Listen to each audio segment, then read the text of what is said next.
Okay, so toxin resistance. Is it a thing? What is it? Let's talk about it a bit.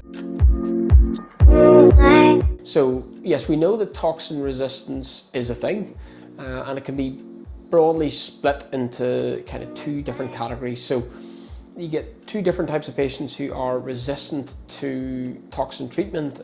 We have what are called primary non-responders. So those are people who get treatment that never works, and for some reason have existing antibodies which neutralize the effect of the treatment, and it just does not work for them. And then what is more common are secondary non-responders. So those are people who at one point in time did respond typically to toxin treatment, and that has ceased to be effective with time and with repeated treatments. So the mechanism really is about the body, as it were, mounting an immune response to some element of the toxin.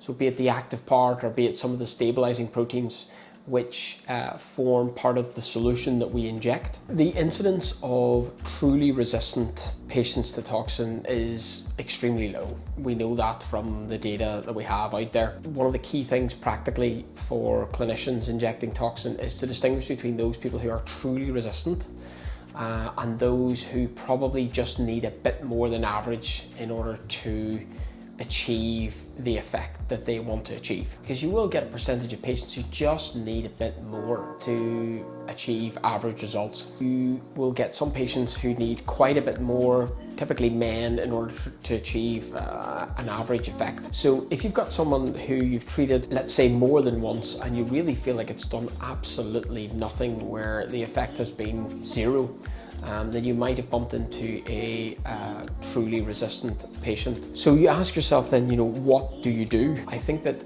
to really determine whether someone is resistant or not, you need to measure the antibody levels. And actually, practically, that's really tricky. I know from my own experience that this involves taking a blood sample, basically, and sending it to a dedicated laboratory, which will measure these specific antibody levels to the toxin. And in Europe, there's one in Germany, and trying to get a blood sample, what is basically a biological substance, biologically hazardous substance, to a location in Europe from Northern Ireland is extremely difficult, but it is theoretically possible to do that, and that's the only way to truly know whether someone has developed resistance in terms of antibody formation. So if you've got a patient that you've treated and you feel that the treatment has had zero effect or a very inadequate effect, how do you know this is a truly resistant patient?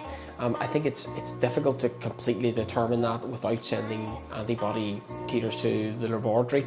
I think what's probably more likely is an underdosing issue.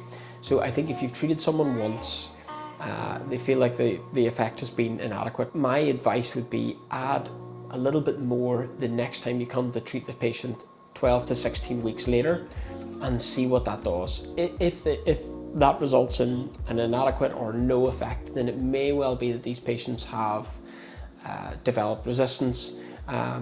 Oftentimes I hear people kind of blaming different brands and things like that. I think that's probably not relevant. So the general advice is that if you feel that someone is resistant, don't have the means to actually examine or investigate that properly with blood tests, then generally a washout, so a period of no treatment, usually for up to 2 years, is what's recommended before treating again. Okay, so I hope you enjoyed that general chat about toxin resistance. I'm going to put some links to some of the relevant papers on this topic below for you to read in your own time. I hope you enjoyed this video. If there's anything else particularly you want me to discuss in terms of aesthetics, put it in the comments section and we'll look to have a look at it for you.